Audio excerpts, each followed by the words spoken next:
Hi, I'm Patrick Beggs. I'm the Chief Information Security Officer at Connectwise.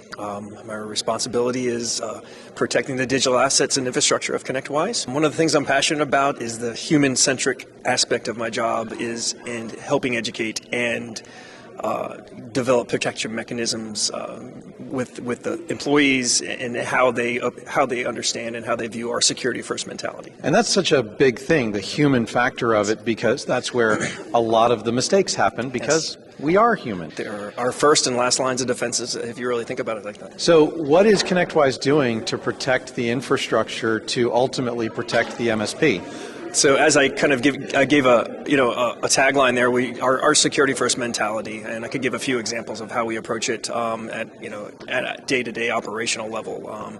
We view everything on my team, on my information security team. If there's something going on within our environment, say an infrastructure glitch or maybe perhaps an AWS outage or something like that, my team will rotate and have to prove to myself, to Jason McGee, and to the company itself, we have to prove that it is not a cyber event. So we will rotate until we can prove and show data that this is not something nefarious going on, that it's not something hidden behind an infrastructure outage. So it is truly an all hands on deck type of mentality. But I mean, it's not as intense as it sounds, right?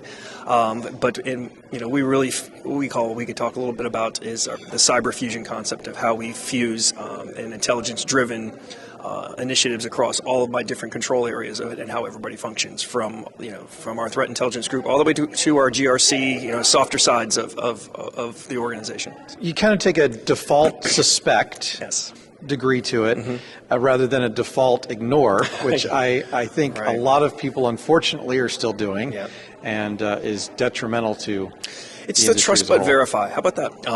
It's kind of how that's probably the best way to put it. Is we have great we have great controls in place. We really do, obviously like everyone does, we rely on our technological protections, right? But we dive in and ensure that the data that it's reporting back is what it should be reporting back. So. Yeah. That's good. So trust but verify, obviously something that everybody should be doing. Yeah. Of course, that means having the data. Yes. So where do you get the data from? Where would MSPs get data from in their business to kind of have a similar posture? For us, we have obviously we're a large, medium-sized company, so our infrastructure is bigger than your average MSPs, right? So we have curated and refined threat intelligence feeds that come in, on an automated basis every hour, every day. I mentioned we have externally facing individuals that look for bad stuff going on in the world that could be related back to us. But what we try to do is working with our cyber research unit on our external facing side. Those specialists is we look for things going on in the wild and out and in the news and through our intelligence feeds that could be related, that could affect MSPs, right? And we try to push that downstream as much as possible. When we see things that are going on and we create rule sets in our SIM, right, for protecting our infrastructure, we push that to any partner facing SOC customers that are using Connectwise SIM, right? So it is a nice teamwork and internally that we're not just going to protect ourselves, right? If we see a unique indicator of compromise that we know isn't in the Connectwise SIM, well, we throw it in there for them. So everybody wins. Yeah. So it's one thing to look at your data internally, but you're saying you really need to look at that external data. And that always, on the external side as well, but also, from an internal standpoint, right? We have a very mature process for integrating into our SIM, and also from an automation standpoint of how we respond to things, right? We have a lot of good automation for our tier 1 activities, right? I always preach if you're a CISO and you don't have some sort of automation in place for tier 1 SOC activities, you're behind. Right, because it's just time. It's time is so precious with that. So, Well, and it also kind of goes back to the human factor that we were talking about before, in that humans can't react as fast. as automation can, and not as reliably, unfortunately. And so we've gotten to a point where, again, back to that tagline, trust but verify. So our tier 2, tier 3 folks are freed up to do, more elegant things, is what I call it, right? Our threat hunting and our penetration testing, because they wear several different hats, right? But they also they have areas of responsibility at the over top of the tier 1 level to make sure that the alerts that they're getting, that aren't false positive, because there's a lot of false positives that goes on, right? And that they'll do a validation there and then say, okay, that is something we have to take a look at. All right, now I'm going to use my valuable time and investigate. So, yeah. Okay. So, you've talked about automation. Where does maybe AI come into this conversation? Because we're dealing with data. AI can, get through a lot of data very quickly. Absolutely. How does that? We use internally. We use our our own Sidekick product, right? We also, from a triage standpoint, we implement AI over top of our SIM. Because a lot of, between AI and RPA, there's a lot of field forms that get filled out and a ticket comes in, right? Again, humans don't have to look at that, because it actually will start training itself on a lot of the commonalities it sees on a regular basis, right? So it's again, speed kills in a good way, right? Is to be able to have that automatically populated and then that tier 1 analyst, really, it's more just an oversight versus having to really investigate. And then if it's something that needs further looking, then the human eyes come in. But yeah, we're leveraging that internally, and it's been great. So it's almost like AI is kind of improving the filtering, especially of the false positives. Yes, and again, as we're still new into the journey. I'm excited about it. About a year from now, I really want to take a look back. And as we track our false positive rate on a monthly basis, right, and just see if what we need to fine tune on that, because and also if you're not doing that in the use of AI, that's going to be a gap for you, because again, trust but verify. Even on the AI side, you have to make sure it's calibrated correctly. So, because AI hallucinations are a thing. I might steal that from you. Yeah. So you mentioned cyber fusion before, and this is an idea that you've kind of coined. Mm-hmm. So let's talk about that a little bit more. Let's go a little bit deeper into what that means. Sure. I can give an example of recent Snowflake vulnerability and breach that occurred. Right. We see something that happened in the wild to perhaps another company or organization or government infrastructure, right? And our intelligence folks will do the best they can to understand how that happened. If there are indicators of compromise out there related to that attack, that intel team is the kind of the front line of the sensors, right? And they bring it in, they hand it off to the infrastructure security team, right? We look to see if we have those indicators already, in our SIM, right? In our doing our blocking and tackling for us. If not, right, obviously we'll implement those. But then we will take the behaviors associated with those IOCs or that activity that occurred, externally to another organization, and we start hunting for it internally, because they will hide in plain sight sometimes, right? And if we see, even if we see, and we're using the MITRE ATT&CK framework, right? And if we see behavioral, even if it's not necessarily related to that, right? Oh, that's a bonus, right? So then we can write a rule to detect for that behavior.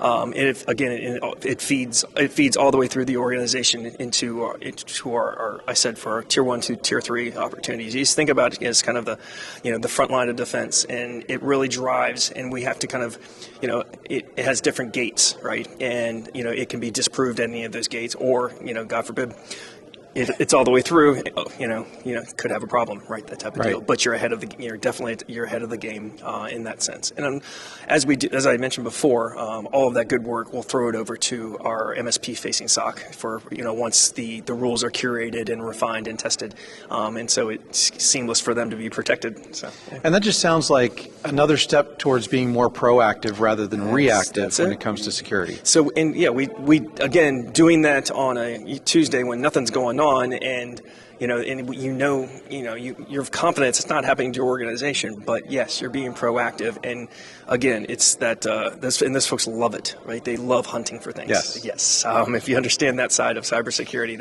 that's a premier job, and they aim to get into those roles. So. Yeah, I know quite a few of them, and that's what they live for. Yes. So, and on the penetration test, and we do it ourselves. So we do our own penetration testing. We test our own security stack for weaknesses. When there's upgrades to products that we use, right, we will do our own pen tests on them. And a lot of times, very few people know within the organization that's going on. So that's another proactive. And so we just treat them as like we would any bad actor that is trying to get into us. Because I have to ask this of every CISO, because it's the thing that kind of brings you all together, is what is the thing that keeps you up at night? What is your the thing that you worry about the most? I've been down a zero trust identity and access management journey at Connectwise, and I think right now, because I'm so close to that right now, it really is third-party SaaS applications and the entitlements that are out of the box with this, right? And not understanding, and not having you should always have this behind, MFA, of course, right? Right. But what are the entitlements that those are just that get implemented, right? Do you know what they have access to, right? So it is really that attack surface, because on the SaaS side has really been concerning me. Like if you look at some of the more sensational events that have happened over the past 6 months, right? Externally facing applications or infrastructure that just wasn't properly configured. So it's the human, and it is kind of a human side, right? So with zero trust, obviously for a larger organization like Connectwise, it's probably going to look different than an MSP. But for an MSP, how does zero trust figure in for an MSP? I think it's economy to scale. I think, again, if you really implement it properly, and understanding that least privilege, it's been around forever, right? But really understanding what you have, what you're connecting to, and who should have access to it, right? It's just it's not, it doesn't have to be overly complicated. And for an MSP, you're smaller. It's not as hard of an exercise as compared to, say, a 3,500 user organization with large dev shops, right? Oh my gosh, right. That's a big challenge when you have a lot of hands in development activities, right? Because they're constantly configuring things and building things, right? And if they don't have a gold image of how of a platform of how they're from a access and identity standpoint, that things can go kind of sideways quick. So one of the biggest challenges, because obviously least privilege is something that I implemented when I was an MSP, and I haven't been an MSP for almost 11 years now. And the way we implemented it was just not giving people admin rights on their individual machines, right? But there was so much pushback. How do MSPs deal with the pushback on things like that? It's not afraid to say no, to be honest with you. But it also goes back to having someone dedicated to a information security leadership function, right? I'm sure. I understand folks have to multitask and wearing hats, but you got to put that hat on, and you have to understand what the impact is to the organization, right? And having a security first mentality, right? And I talked about it on main stage, and I know MSPs have to adhere to a lot of their clients' needs, but if it's just requests and actions that are just not safe, they have to be able to step back, right? And I said it on stage, sometimes you got to part ways if somebody just doesn't want to be, to have a security first or even just a security minded mindset. So. Yeah, well, I think we've just graduated or evolved into this situation now where it's almost too much risk for the MSP to take on.